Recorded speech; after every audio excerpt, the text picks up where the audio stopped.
Advertencia, lo que viene a continuación es no apto para mentes aburridas. Las opiniones vertidas en este programa son de exclusiva responsabilidad de nuestra insaciable curiosidad. Señoras y señores, porque todo en la vida tiene su ciencia. Aquí comienza All You Need Is Love. El show de ciencia y tecnología más querido del mundo. Con la conducción del periodista Iván Rimaza. ¿Cómo están? Bienvenidos a una nueva edición de All You Need Is Love, completamente en vivo desde el estudio 29 de Santiago, de TV USACH. Nuevo nombre, nueva identidad, Canal 50 de la televisión abierta y también por Radio USACH, la 94.5 FM. Y recuerda que si no nos ves en vivo, de 11 de la mañana al mediodía, de lunes a viernes, también tenemos las repeticiones, 7:30 de la tarde en la semana. Los fines de semana también nos encuentras en el Canal 50 de la televisión abierta. Y de hecho, a lo largo de todo Chile, también no solamente en vivo, sino que las mismas repeticiones las puedes encontrar por el cable de Zapping y de Mundo Pacífico. Bueno, y si no fuera suficiente todo aquello, porque el mundo cambia y hoy día YouTube, Netflix y el streaming es lo que manda, también puedes encontrar todos los capítulos on demand en Spotify y en YouTube, para que también los encuentres buscando All You Need Is Love. Oye, una pregunta, ¿te parece que hagamos para empezar activando la cabecita a esta hora de la mañana? Aunque ya debería estar activa hace un rato, sí es verdad, pero igual. ¿Por qué comemos cosas picantes? ¿Por qué comemos cosas picantes? Pese a que duele, muchas personas disfrutamos del picante. ¿Por qué será? Lo que pasa es que somos buenos para hackear, por decir así, nuestro cerebro. De hecho, los seres humanos somos de las pocas especies que buscamos placer poniéndonos deliberadamente en situaciones de peligro seguro. Desde las películas de terror, montañas rusas, hasta la comida, como estamos viendo ahí en las pantallas de TV USACH. De hecho, el psicólogo Paul Rosin estudió este tema y lo llamó masoquismo benigno. Masoquismo benigno, la capacidad de disfrutar sensaciones negativas cuando sabemos que no hay un peligro real detrás de aquello, ¿no? ¿Y qué hace que algo sea picante? ¿Por qué el ají es picante y no sé, este cubo Rubik que tengo sobre mi mesa, por ejemplo, no tiene nada de picor? Bueno, hay varias cosas que lo hacen. Bueno, el picante no es un sabor, como te decía, como lo dulce o lo salado, sino que son químicos que generan más bien sensación de dolor. La capsaicina en los ajíes, por ejemplo, o la piperina de la pimienta negra, la alicina también en el ajo crudo. Todas son moléculas que activan nuestros receptores de dolor.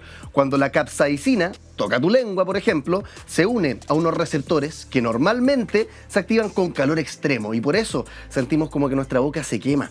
El tema es que cuando nuestro cerebro detecta ese dolor, responde liberando endorfinas. Las endorfinas son las mismas sustancias que te hacen sentir bien después de hacer ejercicio. Por ejemplo, son como analgésicos naturales.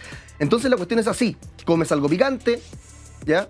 Tu cerebro percibe dolor, entonces cree que hay un daño, por lo que libera endorfinas.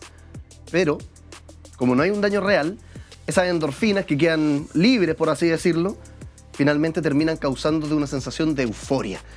Lo curioso es que los pájaros, a diferencia de los mamíferos, son insensibles al picante. ¿Sabías tú? Las aves son de las pocas especies que son insensibles porque no tienen esos receptores a los que se une la capsaicina y otras moléculas del picor. Y a diferencia de los mamíferos, de hecho, los pájaros excretan las semillas de estas plantas picantes intactas o casi intactas. Así ayudan a las plantas a esparcir sus semillas. Es hermoso porque son de las pocas especies inmunes al picor y es justamente como una estrategia, uno podría decir, de coevolución, ¿no? Donde ayudan a esparcir las semillas de las plantas. Pero nosotros, al entrenar nuestro cerebro para que asocie el sufrimiento con el placer, no estamos esparciendo ninguna semilla. Pero creamos, eso sí, ajíes cada vez más picantes. Acá empieza All You Need Is Love. Te escuchamos. Esto es Conexión Cuántica.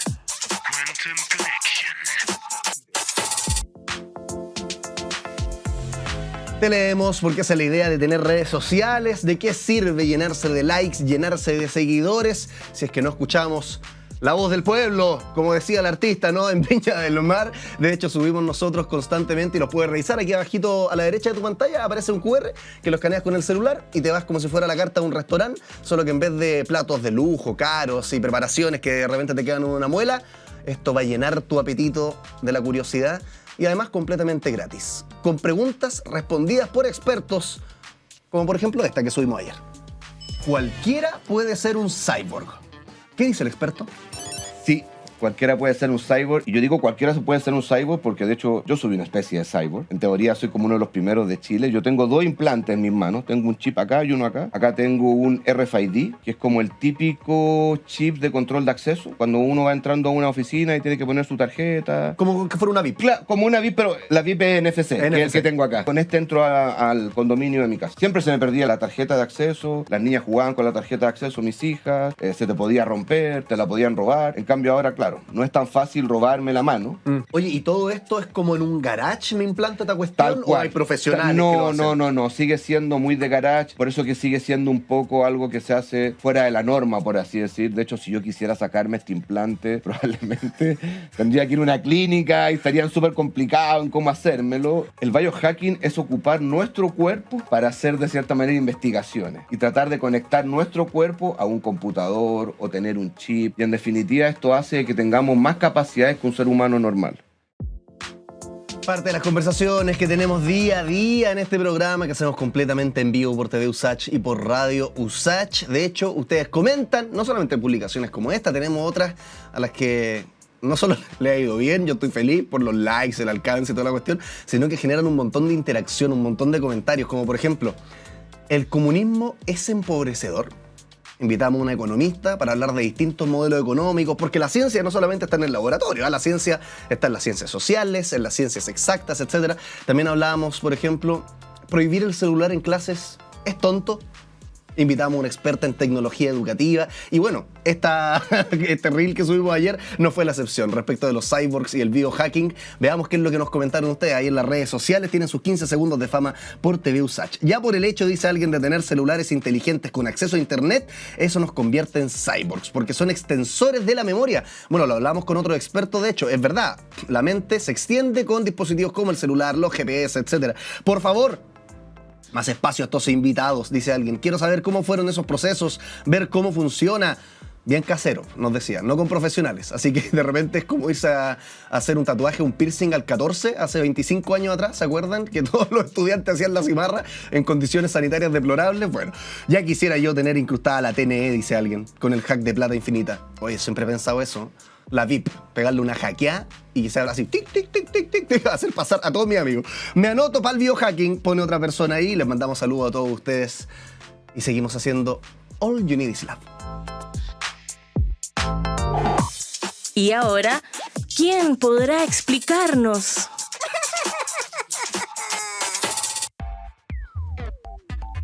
Vamos a hablar sobre astronomía, divulgación de la astronomía con nuestra próxima invitada que se conecta desde el extranjero, Teresa Paneque, astrónoma y divulgadora científica. ¿Cómo estás, Tere? Te mandamos un aplauso a la distancia. Gracias por estar acá.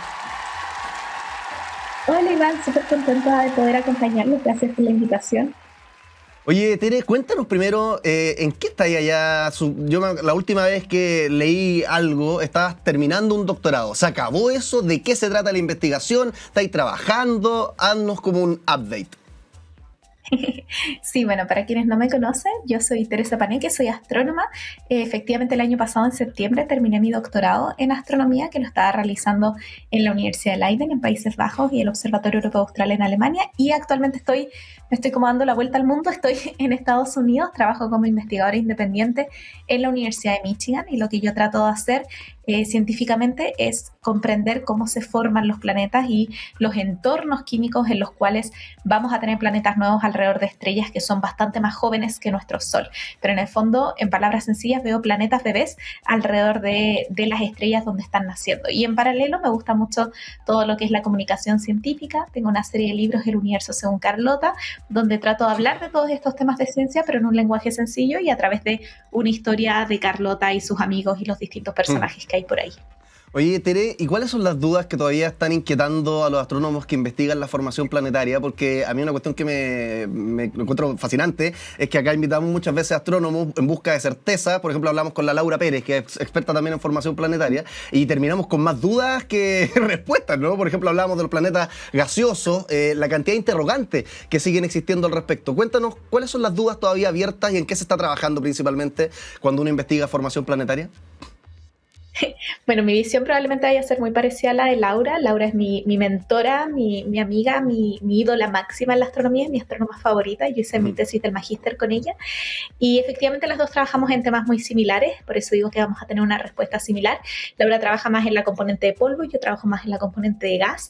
Y desde el punto de vista de gas, yo creo que algo que aún no entendemos muy bien es cómo es que toda esta composición química y estos ingredientes que nosotros vemos, porque lo que uno observa es lo que llamamos el disco protoplanetario la mayoría de las veces, que es un disco de polvo y gas alrededor de la estrella joven, y creemos que esos son los materiales en los cuales se están formando los planetas. O sea, los planetas lo que hacen cuando se forman es como un efecto bola de nieve, donde van creciendo a medida de que giran alrededor de la estrella, entonces van acretando, van reuniendo todo el material que está alrededor de ellos. Pero aún no entendemos muy bien, por ejemplo, si yo observo gas, yo observo monóxido de carbono, o observo cianuro, o observo formaldehído, que son distintas moléculas que vemos en estos entornos, observo vapor de agua, por ejemplo. Aún no entendemos muy bien cómo es que estos componentes, estos ingredientes van después a evolucionar, porque una vez que los planetas se forman, también se diferencian químicamente. Entonces, poder atar la composición inicial a la composición final, y la pregunta más importante, por supuesto, si es que eso va a permitir que exista vida, es una línea de tiempo que tiene muchísimas complejidades, y yo creo que nos cuesta muchísimo ir de los ingredientes al resultado final. No entendemos bien esos pasos intermedios de la receta. Y la formación de atmósfera, por ejemplo, todo eso también es parte de la formación planetaria, porque yo me pregunto, ya, se juntan un montón de partículas o polvo o gases por efecto de la gravedad, ¿no? Tienden como a juntarse, pero no, ya para que se arme una atmósfera y distintos componentes del planeta como los que conocemos acá en el planeta Tierra, ¿eso ocurre para todos los planetas por igual? ¿O son procesos muy diferenciados que dependen de los químicos que hay metidos ahí? Eso es parte justamente de las etapas intermedias que no entendemos muy bien. Aquí hay como un gran salto en el tiempo entre quienes observamos formación planetaria, que muchas veces nos cuesta decir que efectivamente hay planetas. Pensamos que los planetas ya existen en los momentos donde estamos observando estos discos, porque vemos sus efectos, vemos las estructuras, vemos el efecto que generan en la distribución del material que hay en el disco protoplanetario, y luego observamos exoplanetas, que son planetas fuera del sistema solar, algunos de los cuales, como tú dices, tienen atmósfera, otros que no tienen atmósfera, y cómo pasamos de formar algunos que tienen con algunos que no tienen es difícil, sobre todo en el caso de planetas como la Tierra, porque la Tierra es un planeta rocoso que además es capaz de mantener esta capa gaseosa. Pero los ingredientes están ahí. Yo creo que para mí ese es el mensaje más fundamental. La complejidad química que vemos en la Tierra también la vemos en torno a otras estrellas. Entonces, el material primo que necesitamos, el carbono, el oxígeno, el hidrógeno, el nitrógeno, están en esos lugares. De ahí a entender cuáles son los procesos es algo que no solamente depende de la astronomía, sino que también ahí necesitamos mucha colaboración de nuestros compañeros y compañeras de geofísica, de geología, de química.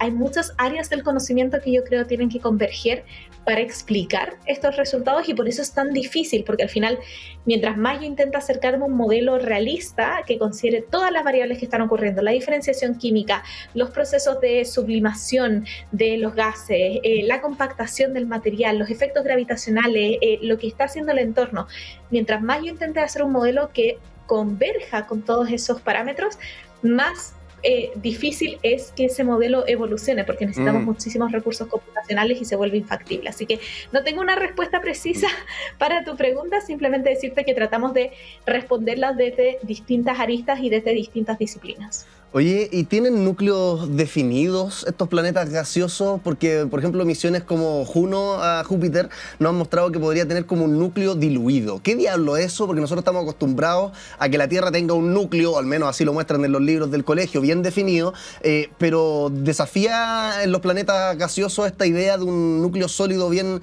delimitado, ¿no? ¿Hay como un centro clarito que uno pueda ver, o es más bien una masa de gas desordenada nomás? Bueno, lo primero es que ninguno de los planetas gaseosos que nosotros digamos que es gaseoso no quiere decir que uno lo pueda traspasar. O sea, en el fondo, tenga o no tenga un núcleo de material rocoso sólido, y voy al tiro a explicar qué quiere decir si lo tiene o no, pero tenga o no tenga un núcleo de material sólido, no es que yo pueda llegar y cruzar el planeta de un lado a otro. Ya, no es humo, no es un planeta de humo. No es humo, claro. Exactamente, eso es muy importante aclararlo, porque el nombre da para que pensemos que es así, ¿no? Un planeta de gas es como una nube, pensamos, ¿no? Como que uno la puede cruzar como en un avión. Pero aquí yo creo que entender las cantidades de gas que hay en un planeta gaseoso es muy difícil. Es más fácil quizás hacer el análogo a los líquidos y al océano o a una piscina.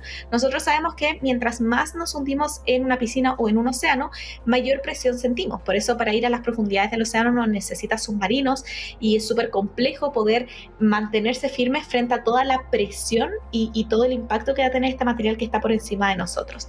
Entonces, lo que ocurre en los planetas gaseosos es lo mismo. Nosotros sabemos que hay algunos planetas gaseosos que pueden haberse formado con un núcleo sólido y luego ese material sólido fue acumulando una gran cantidad de gas, pero también hay otro fenómeno, que es un fenómeno que hemos estudiado mucho con Laura Pérez, que es el de inestabilidades gravitacionales, a través del cual se fragmenta el disco protoplanetario. Este material que está alrededor de la estrella se fragmenta y forma de manera casi inmediata un objeto que es principalmente gas. Y eso también va a ser un planeta gaseoso, pero sin tener necesariamente ese núcleo sólido de material rocoso al centro. Ahora, ambos tipos de planeta no se pueden atravesar, porque incluso aquel que es solo gas, por la intensa cantidad de presión, esta misma idea de debajo del agua, en el mar o en el océano, toda esta cantidad de presión va a ir transformando ese material gaseoso eventualmente en forma líquida y quizás incluso en forma rocosa. Claro que no es un núcleo definido, en el sentido de que no es que tenga la roca y después el gas, sino que a medida que vamos viendo esas transiciones de fase, porque que algo sea gas o que algo sea líquido tiene que ver con la separación que hay entre las moléculas. Yo puedo generar esa separación aumentando la temperatura o aumentando la presión. Entonces, si aumento la presión, voy a poder comprimir ese material y generar lugares donde voy a tener a altas presiones líquido o incluso sólido del gas del cual esté hecho ese planeta. Entonces, por eso no tienen núcleos sólidos de roca, pero igual sí pueden tener núcleos y no los puedo cruzar. Oye, Tere, cambiemos de tema, dejando de lado la formación planetaria, porque estáis con un nuevo libro, la parte 5 del universo según Carlota. Para los que no saben, ya, bueno, obviamente, si es que vamos a la parte 5, hay 4 otros libros antes que tienen muchos temas: galaxias lejanas, vida extraterrestre, exoplanetas, y el de ahora yo lo encuentro particularmente fascinante porque el título es, o la bajada en realidad, Inicio y Final del Cosmos. Y yo digo, chuta, el inicio, a la cantidad de dudas que existen en ambas partes, ¿no? Por una, al lado, inicio del cosmos, entrevistábamos hace poquito a un astrónomo de la Universidad de Barcelona que tiene como una nueva teoría sobre lo que pasó segundos después del Big Bang, y de nuevo, más dudas que certezas. Y final del cosmos, también es como, ¿cuándo va a ser el final del cosmos? Me surgen muchas preguntas, cuéntanos de qué se trata este nuevo libro. Sí, bueno, lo tengo aquí para que vean la portada. Me llegó hace poquito acá, El universo según Carlota 5, Inicio y Final del Cosmos, y pueden ver, como mencionaba al inicio, estos libros tienen personajes. De hecho, esta acá es Marga, la mejor amiga de Carlota, que es la que sale al otro lado, y por ahí hay como muchos datos, ¿no? Porque a mí me gusta que estos libros sean una narrativa que las personas puedan disfrutar y de paso aprender ciencia. Entonces, ¿qué es lo que pasa aquí? Se mezcla la historia de que tienen que rescatar a una gata con que Carlota un poco quiere descubrir qué es lo que ella quiere ser de grande. Hay mucha gente que piensa que Carlota va a ser astrónoma, pero la pasión de Carlota siempre ha sido el arte. Pero se encuentra con la cosmología, y hablamos mucho en este libro sobre la física y sobre cómo la astronomía, y en particular esta área que es la cosmología, que es el estudio justamente del inicio y el final y la evolución de nuestro universo, se ocupan las matemáticas para crear leyes y predicciones del futuro.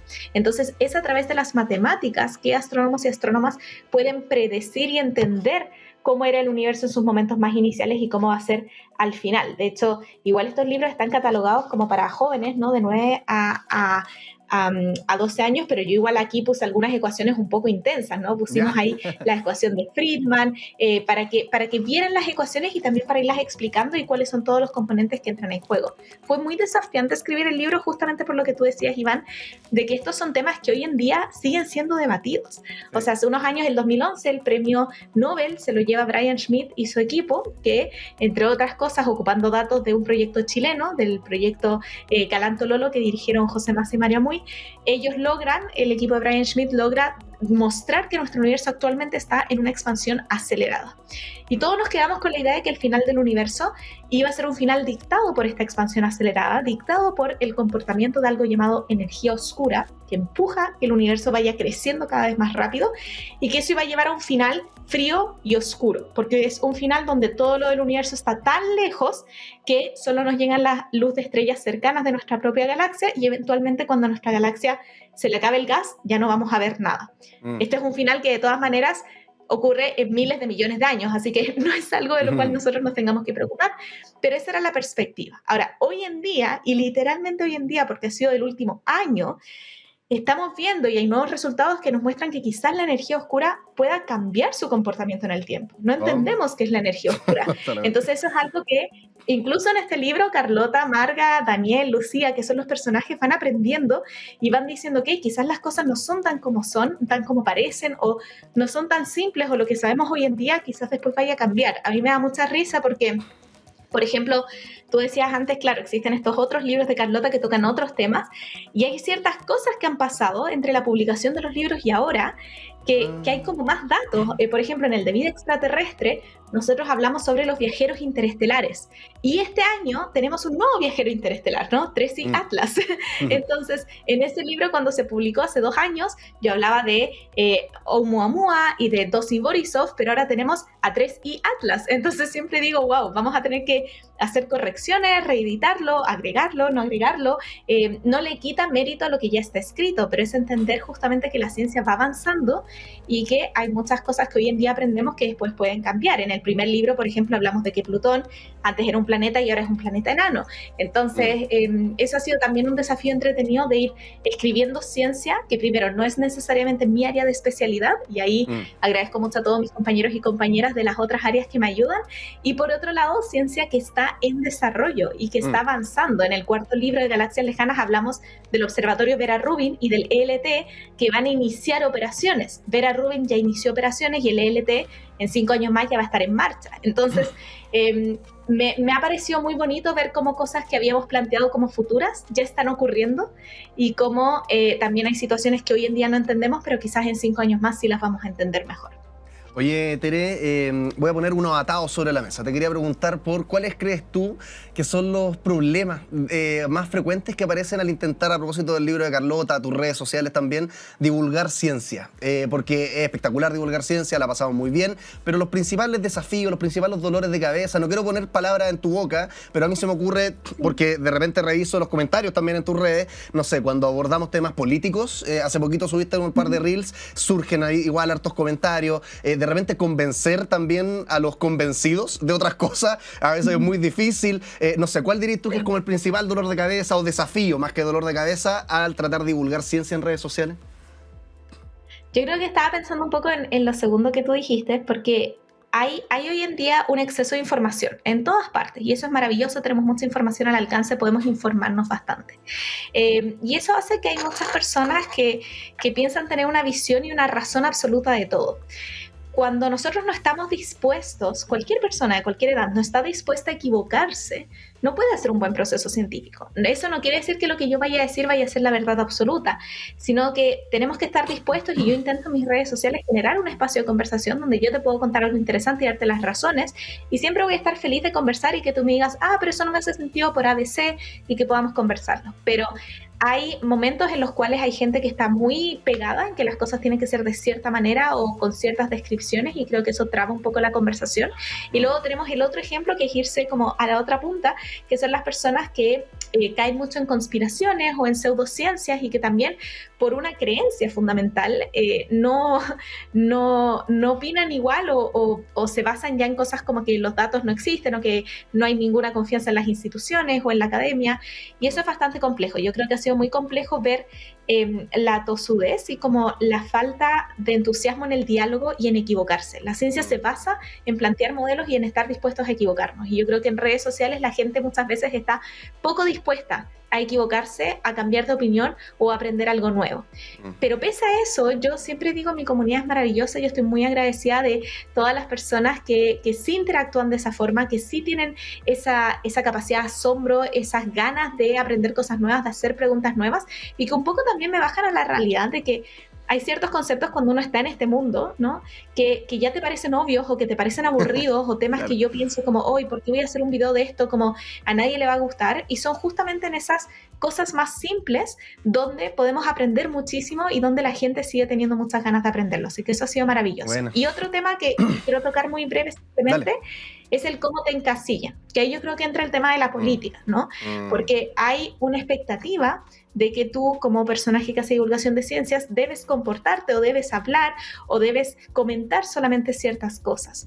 Y yo creo que ahí ha habido un esfuerzo extraordinario de parte de toda la comunidad de quienes divulgamos ciencia, de mostrarnos como lo que somos, que es personas ciudadanas que también tienen otros intereses, ¿no? Esos intereses pueden ser intereses de materia política, de opinión pública, pueden ser intereses de otros hobbies, pueden ser intereses de lo que sea, pero yo creo que también parte de comunicar ciencia es humanizar la profesión científica y que no nos vean como entes aislados, genios que viven como en una torre y que, no sé, están como aislados del mundo, sino que ciudadanos que somos parte del mundo y que al igual que tú o cualquier otra persona podemos tener muchos gustos y yo creo que eso ha sido parte importante también de lo que a mí me gusta enfocarme y por eso también me encanta el trabajo con niños y me encanta el tema de los libros porque me permite mostrar a personajes que no necesariamente van a ser científicos, pero que sí tienen un interés por el aprendizaje.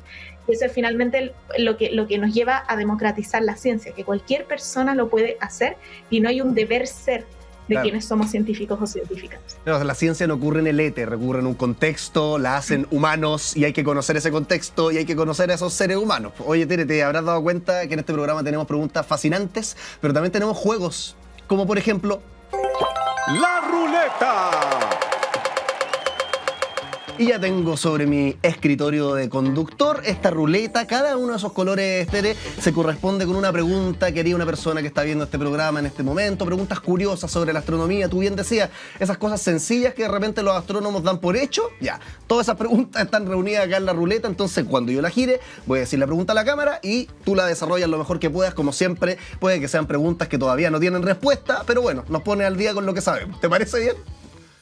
Lo vamos a intentar, Vamos a intentar. Giremos la ruleta entonces a la cuenta de 1, 2 y 3. Estamos conversando con Teresa Paneque, astrónoma, divulgadora científica, justamente sobre formación planetaria, divulgación científica, astronomía y su último libro, De Carlota, la parte 5, que lo puedes adquirir. Mira, se paró la ruleta en el color verde. Veamos qué pregunta se corresponde con el color verde para Tere Paneque, que está conectada con nosotros.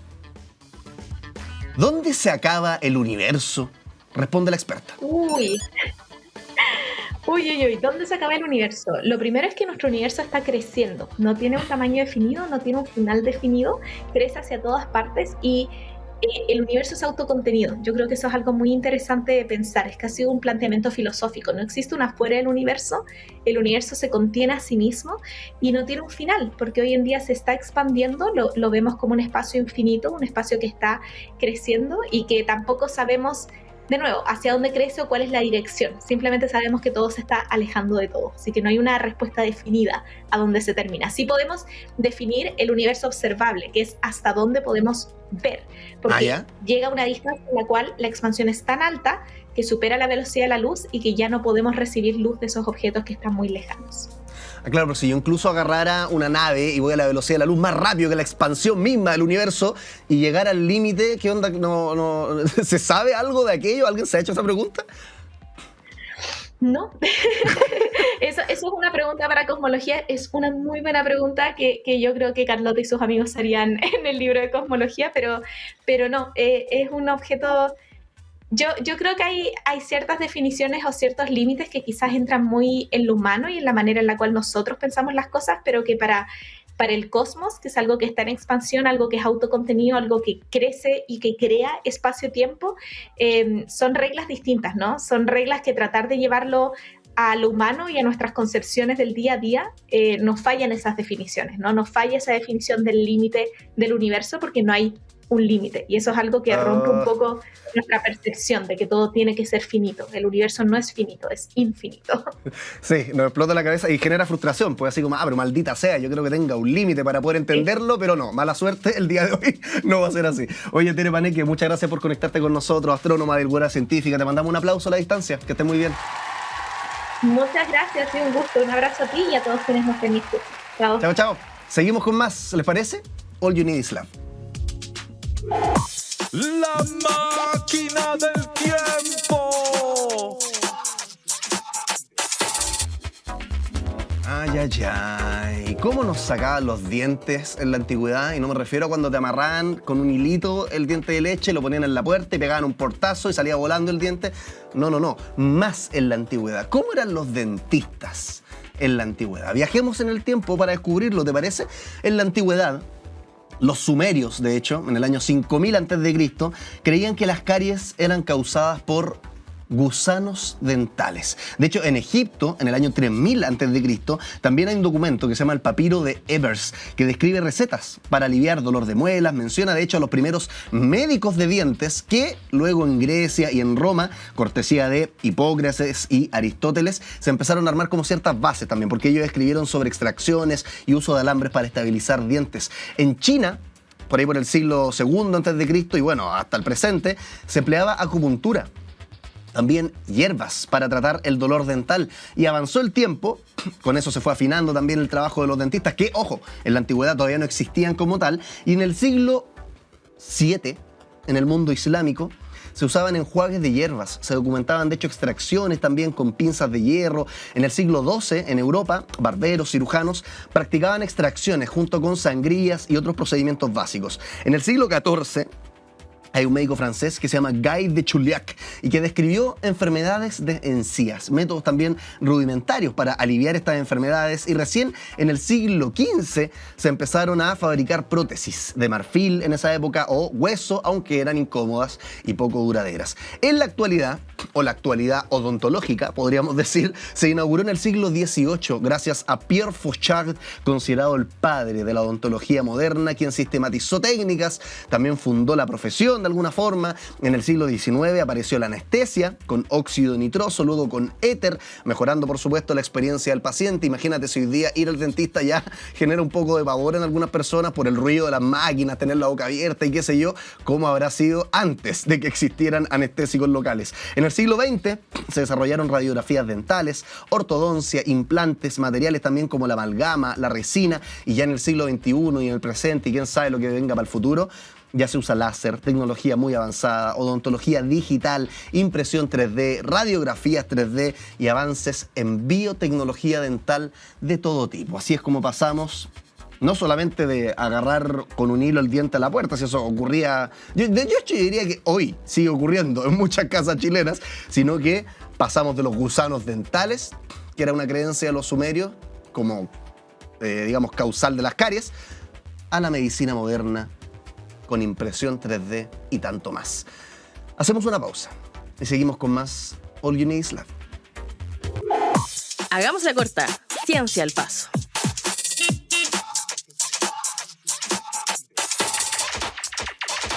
Seguimos con más. Un aplauso porque vamos en el capítulo ya 101 de este programa. Sí, 101. Ayer estábamos celebrando los 100 capítulos porque nos gustan los rituales y participamos de los rituales al igual que toda la humanidad. Aunque 101 sea más que 100, celebramos igual. Los 100 capítulos deberíamos celebrar todos los días. Sí, deberíamos celebrar todos los días, toda la semana. Los 101, los 102, los 103 y así. Oye, te voy a contar una noticia antes de que sigamos con más programa. Las películas de terror podrían quemar calorías. Así que si eres una persona sedentaria y floja como yo, que va al gimnasio y termina odiando el mundo, de hecho, ¿qué es eso de ir al gimnasio? Yo fui 2 meses, fui 2 meses y cada vez que terminaba me arrepentía más, Sí, no es para mí el gimnasio, con esto no estoy en ningún caso incentivando que no vayan, ¿eh? Pero acá hay una opción. Para los que no les sirve la actividad física, cardiovascular, pueden ponerse a ver películas de terror y eso quemaría calorías. ¿De qué se trata? Las películas de terror, este tipo de cintas, según en un estudio realizado por la Universidad de Westminster, reveló que ver una película de terror intensa puede hacer que el espectador queme hasta 150 calorías. ¿Qué pasó ahí? Una cifra comparable a la que se gasta en una caminata ligera de 30 minutos. Según los investigadores, el aumento del ritmo cardíaco mientras estamos viendo estas películas de terror y la liberación de adrenalina también durante los momentos de mayor tensión desencadenan una respuesta física similar a la del ejercicio moderado. Mira, leamos lo que dice el doctor Richard Mackenzie, que es especialista en este tema. A medida que el pulso se acelera y la sangre bombea más rápido, el cuerpo experimenta un aumento de adrenalina. Se sabe que esta liberación de adrenalina, de acción rápida, producida además durante breves ráfagas de estrés intenso, provocada en este caso de la película de terror por el miedo, reduce el apetito aumenta la tasa metabólica basal. ¿Qué es la tasa metabólica basal? Alguien con tasa metabólica alta, si es que come, va a engordar menos, por decírtelo así, pero en términos increíblemente vulgares y resumidos, ¿no? Porque estáis quemando más calorías y quema también un mayor nivel de estas, explicó entonces el doctor Richard Mackenzie. De hecho, los científicos midieron la frecuencia cardíaca, la ingesta de oxígeno y la producción de dióxido de carbono en personas, donde revelaron que existen películas donde se quema más calorías que otros. Como por ejemplo, me da risa esta cuestión porque es como que entre más terrorífica fuera la película, más calorías quemáis. Mira, El Resplandor, por ejemplo, de Shining, registraron una quema promedio de calorías de 184. En Tiburón, o Jaws, como le queráis decir, 161 calorías. El Exorcista, 158 calorías. Yo quiero poner otra sobre la mesa acá, que no sé si los expertos la analizaron, pero que yo la verdad me redefequé de miedo, por decirlo de alguna manera. REC, la película REC española, ¿la han visto? Es muy buena. ¡Ay, qué buena la película! Vayan a verla, por favor. Piratenla, de hecho, sí, porque ya no está en el cine. Así que búsquenla ahí. REC española, muy buena. La parte 2, un poco peor, pero igual de buena. Así que para que vayan a hacer deporte con miedito. Seguimos con más. All You Need Is Love. El que sabe, sabe. Y el que no conduce. Hoy vamos a hablar sobre drogas, adicciones, cómo es su abordaje clínico y cómo podemos cambiar también la psicología para que sea un poco más callejera. Esa es la propuesta que tiene Pablito Recupera, psicólogo, lo encuentran en redes sociales como Psicología Callejera. Pablo, muchas gracias por estar en el programa, te damos un aplauso gigante, ¿cómo estás? Muchas gracias por la invitación. Oye, Pablo, cuéntanos primero la historia, como para presentarte también a los que no te conocen, porque yo ya te decía fuera de micrófono, me encantan tus redes sociales, pero no necesariamente todos la han revisado. ¿Cómo entraste a la psicología? ¿Qué vino antes de la psicología? ¿En qué estás ahora? ¿De qué se trata esto de psicología callejera? Claro. Primero, aclarar que me faltan 4 meses para mi, ¡Oh, maldita para sea! mi título. ¿Tenés que defender? Sí, me falta nada. Ya. Pero ya estamos en eso, estamos en un proyecto hermoso que quizás más adelante se lo cuento en la entrevista. Bueno, mi historia parte básicamente en la calle. ¿Por qué en la calle? Porque finalmente es donde encuentro un refugio a cosas que estaban pasando en mi familia. No vengo de una familia complicada, no vengo de una familia mala. Mi mamá era costurera, mi papá era feriano. Solo ocurrió que mi mamá murió cuando yo era muy chico y luego mi papá cae en depresión con respecto a eso. Prácticamente mueren los dos en ese momento. Yo no tenía idea de lo que era una depresión. Hace pocos días, de hecho, me acordé de que cuando mi papá estaba en depresión, yo jamás le hice un cariño. Y sentí, y dije, ¡ay, qué maldito que fui! Hoy día estudiando psicología me doy cuenta de ese tipo de cosas. Bueno, ese episodio... Un hoyo, digamos, emocional. Claro, emocional para un niño. No supe llevarlo adelante y empecé a tener malas juntas, por decirlo así. Y esas malas juntas... ahora, no, con esto no estoy justificando nada, No, sino vale. que simplemente las malas juntas, este corte emocional, terminan haciendo un complemento muy negativo. Y el cariño malo que se muestra en la calle, pues, ¿cachai? Que de repente puede venir representado en la abuelita cuando tú estás recién naciendo, o sea, cuando estás recién en tu desarrollo, y tu abuelita te dice, no tiene muchas herramientas de mostrar cariño y te llena con comida. ¿Ah? ¿Cachai? Una muestra de un cariño, pero dentro de eso un cariño malo. En la calle, no sé, alguien que fuma, consumidor de pasta base, 6 de la mañana, mira al de al lado, ve que no tiene nada, y él entrega la mitad de su alma ahí, po. Tome, compañero. Y ahí tuvo un cariño malo detrás de esto. Po. Y empezáis a ver una relación la relación familia que estaba en un lugar, ahora también está acá en la calle.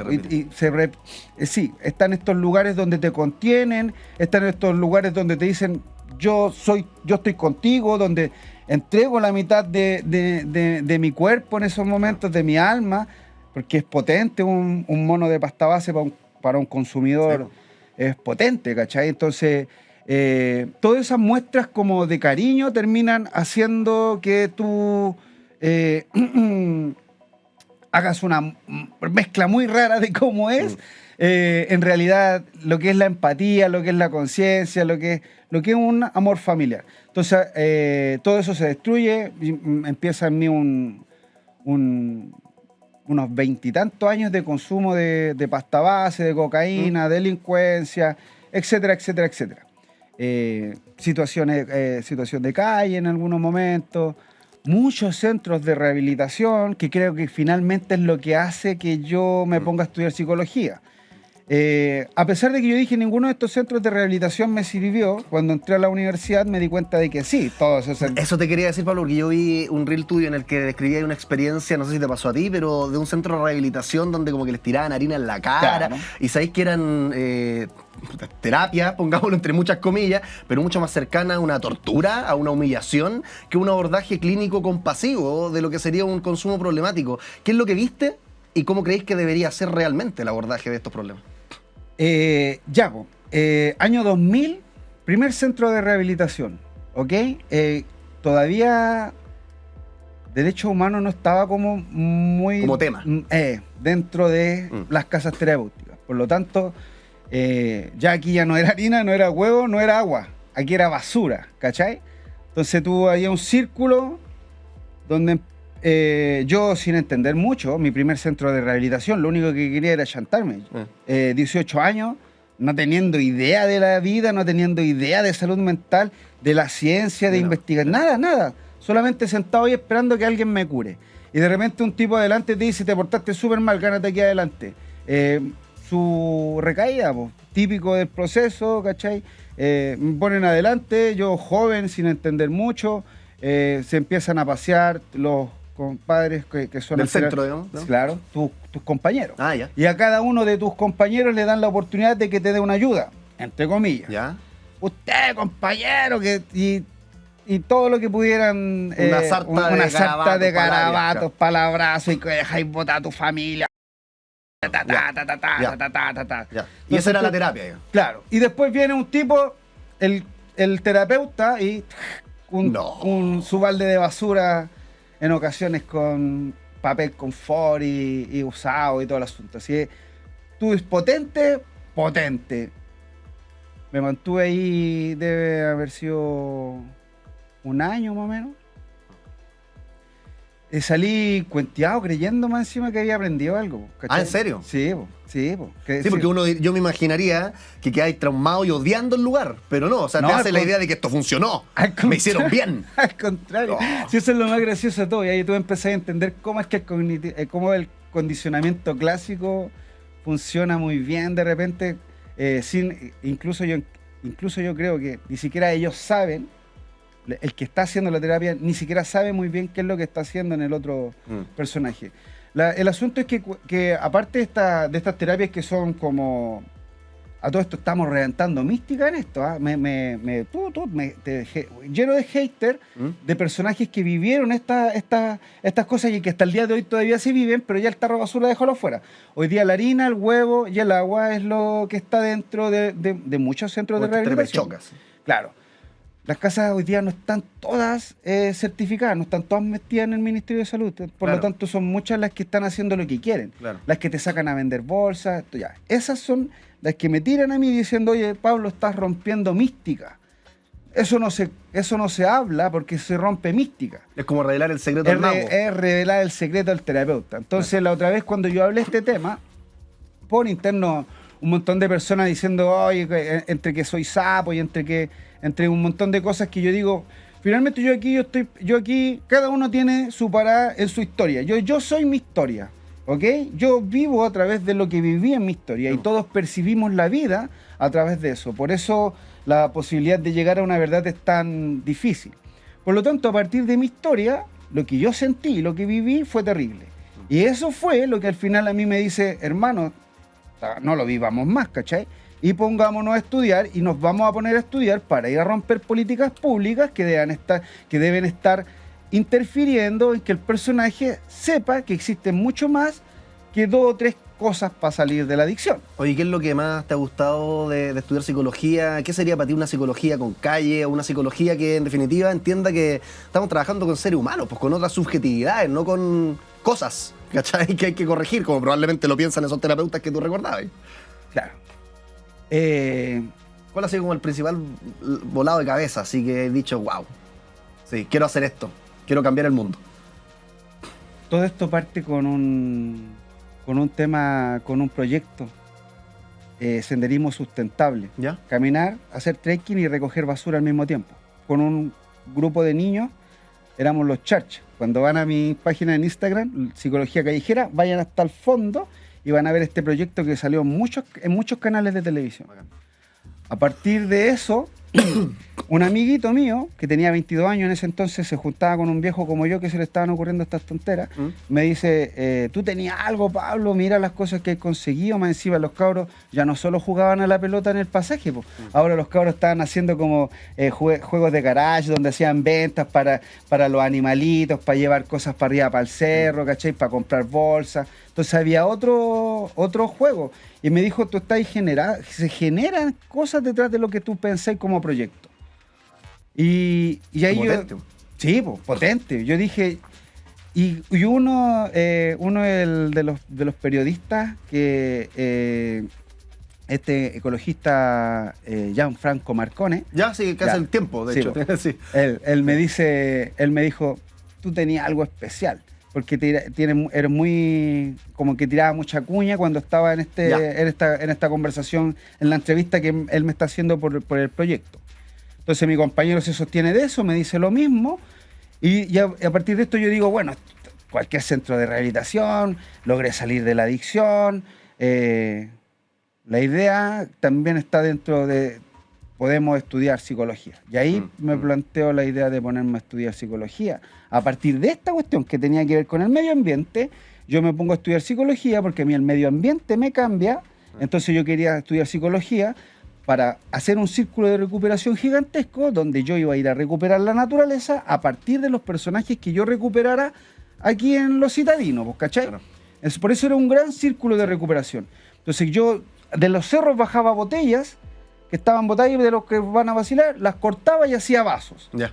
Y luego los vendíamos. Y era parte del recurso. Y eso era lo que yo quería ir formando. Te da un sentido también. Y me le daba un sentido a todo lo que había vivido. Y que al final yo sentía que realmente, así como que me movían las manos, pues yo no... Muchas veces me preguntaron, ¿y tú cómo te sale esto? No tengo idea. Si de repente me pongo a escribir y ya listo, o poneme la cámara, digo un par de cosas y van resultando... los reels, o sea, así partí de hecho, pues, con unos reels súper tirados y como yo creo que no sé a cuántos personajes le habrá pasado, pero yo el primer video que subo a TikTok se me hizo viral inmediatamente. Pues el primer video a mí me dio 20.000 y tantos seguidores en una pura pasada. Hizo 1 millón y tanto de vistas y todo siguiéndome porque era la recuperación más importante que yo había hecho. Mi propia recuperación. Todos sabían lo de medioambientalista, pero no cachaban esta otra parte. Y esta otra parte fue lo que termina reventando. Y ahí el complemento con la psicología era, pero obvio. Estaba cantado. Sí, pegarle a la pelota, ¿no? Y así hay algo. Oye, Pablo, seguro te diste cuenta, tenemos en este programa preguntas fascinantes, pero también tenemos juegos. Dale, como por ejemplo... ¡La ruleta! Y cacha, tengo esta ruleta acá arriba de la mesa. ¿Y de qué se trata la ruleta? Cada uno de los colores de la ruleta se corresponden con una pregunta que haría una persona que está viendo este programa sobre alguna sustancia, algún consumo problemático. ¿Cachai? Entonces la idea es que tú, ya sea desde la psicología, desde la experiencia, como queráis, nos podáis responder esa pregunta en el mayor detalle posible. ¿Te parece que hagamos girar la ruleta? Dale nomás. A la cuenta de 1, 2 y 3. Mientras conversamos con Pablito Recupera, psicólogo o casi psicólogo. En 4 meses más va a ser psicólogo. No falta nada, especialista en temas de adicción, recuperación, consumo problemático y tiene un montón de experiencia al respecto. Veamos dónde se detiene la ruleta el día de hoy. En el color salmón, algo así, rosadito, naranjo, rojo claro. Veamos qué pregunta se corresponde con este color para Pablito Recupera. ¿Cómo te deja la pasta base? Responde el experto. Con una paranoia tremenda. En un principio, al consumo directo, inmediato, es como una euforia. ¿Ok? Luego de esa euforia, quedas en un tipo de paranoia. Paqueado. asustado. ¿Ah? Y luego de esa paranoia pasa lo que es caña moral. Y si no fuera caña agresiva. Son dos tipos de... Yo les llamo caña moral porque es como es como se habla en la calle, como se dice en la calle, pero finalmente es como el desequilibrio hormonal que ocurre después del consumo. Y eso es súper potente porque sería bonito pasar por esa parte. Cuando yo consumo drogas, pasta base, la paranoia va a decir algo de mí, pero también es un punto aparte. Esto creo que es mucho más importante. Cuando yo consumo pasta base, cocaína, alcohol, y en realidad cuando yo consumo complementos, o sea, yo me pego un pipazo, me fumo un cigarro, me tomo un copete, ya hay un complemento. Ya eso súmale, no sé, ver TikTok, etcétera, ¿cachai? Contratar una... etcétera, etcétera, etcétera. Todo eso va generando que tu subida sea mucho más alta. Por lo tanto, si yo, por ponerte un ejemplo, 1000 nanogramos de consumo por cada consumo complementado al consumo madre. Me pego 1000 nanogramos. Me fumo un cigarrito, el neurotransmisor de la dopamina está siendo estimulado por otro consumo. Por lo tanto, tengo 1000 nada más. Y es ahí porque mi mente me dice, algo falta, y entonces en ese algo falta, por mucho que le pongáis 30, 40, 50 lucas de cocaína o de pasta base, no vas a sentir más, porque lo que tu cuerpo necesita en ese momento es que tú complementes con otra cosa, para que eso empiece a ser más brutal y más brutal y más brutal. Oye, esto es cómo te afecta a la persona, a la subjetividad. ¿Cómo afecta al entorno y qué tan difícil es salir de la pasta base según tú? ¿Cómo afecta a tu familia, a tu pega y cuánto cuesta salir de la pasta base? ¿Cómo afecta a la familia? Cuando tú subiste y estás acá en lo maníaco, primero, acá estás afectando a través de todo tu comportamiento. Entraste y saliste del baño, miráis para afuera, estáis con una cuchilla esperando en la puerta, distintas situaciones que generan la paranoia y que tu cabro chico está observando, que tu señora se tiene que comer, que etcétera, etcétera, etcétera. Y cuando tú bajaste, habíamos dicho 1000 nanogramos por cada consumo, pongámosle que este tipo hizo 6000 nanogramos, subió 6000 a la euforia, bajó a la disforia acá.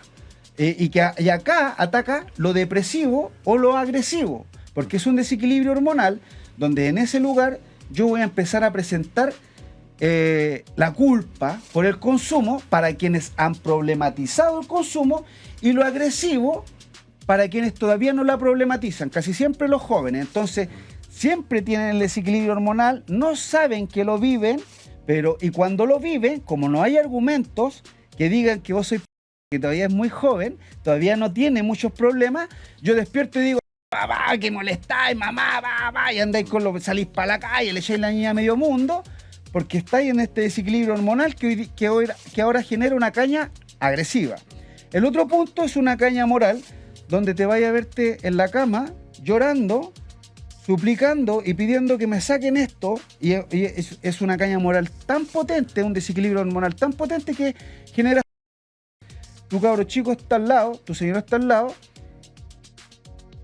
tú estás ahí tapado en la cama hasta arriba, llorando, pidiendo que te saquen esto de adentro, de que soy el maldito que existe, que me quiero puro, que la vida no sirve. Bueno, y ahí existen como te digo yo, porque es un desequilibrio hormonal que se aprovecha de ese desequilibrio, genera narrativa, esa narrativa genera el pensamiento, hacemos la emoción y tenemos la realidad. Y nos fuimos al carajo.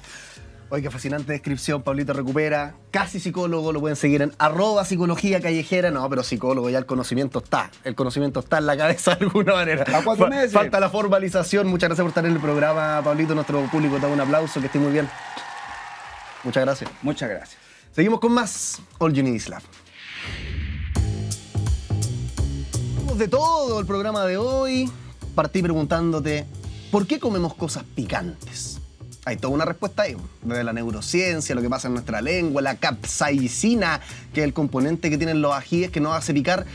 ¿Por qué, pese a que nos genera dolor, lo hemos transformado en placer fascinante. Lo puedes revivir en YouTube, Spotify, está toda la respuesta ahí larguita. También hablábamos en la primera mitad del programa sobre astronomía. Nos contactamos con la Tere Panequi, que está desde el extranjero, para hablar sobre divulgación científica, formación planetaria y tantos otros temas. Y recién hablábamos sobre drogas, consumos problemáticos y psicología callejera, como le dice Pablito Recupera. Lo pueden seguir ahí en las redes sociales porque es un enfoque que viene a cambiar el mundo, de verdad. O al menos la psicología que se hace acá en nuestro país.